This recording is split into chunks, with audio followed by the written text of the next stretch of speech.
মানিক শব্দ দাদা আমি তো বুঝি না এই মানিক কোথায় ছিল বলো তার বর্ণনা। মানিক কাকে বলে আমি তো জানি না। এই মানিক কে করিল আমায় জানতো না কথা, কথাটা শুনতেই সারা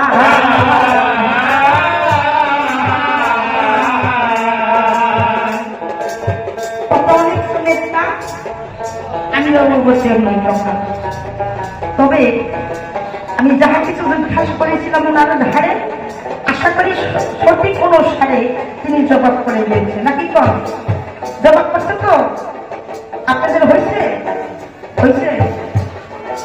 এই যেখানে কথায় আর কথাই মনে করে সোনার পুতুল, আহারে সোনার পুতুল গো আমাদের খালি শোনানো।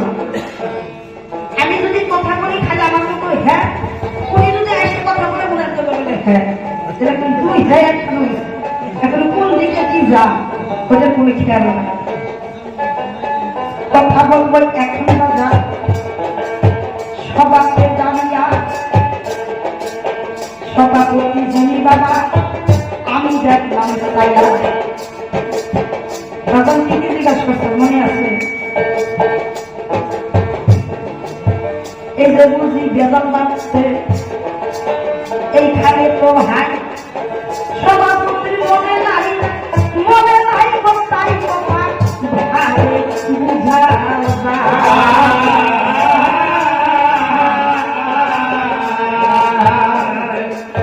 খারাপ পাই না। আমরা কি কিছু ট্রাই করি নাকি কম? কেরা গান শুনতে আসে আর কেরা খালি রূপ দেখতে আসে? আমার রূপ নাই বাবা একদম আয়সা দাঁড়ান নাকি? আপনারা জ্ঞানী মানুষ, গুণী মানুষ, আপনাদের কাছে যাওয়ার মতন কোন সম্পদ আমার কাছে নাই।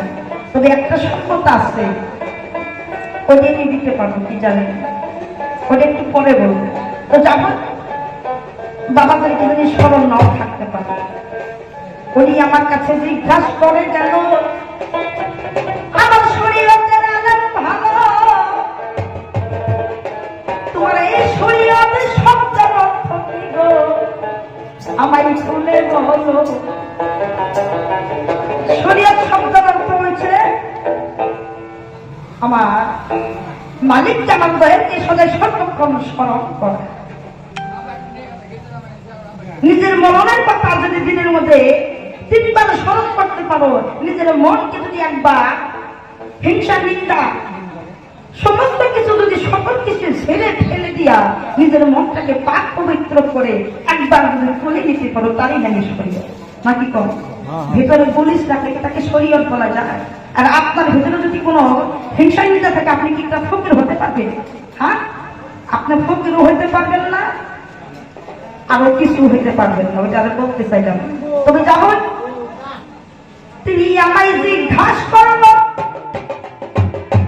ওরে তালের ভাই এই তালে একটু দাদা গাজন করতে চাই, তালিবানি নাই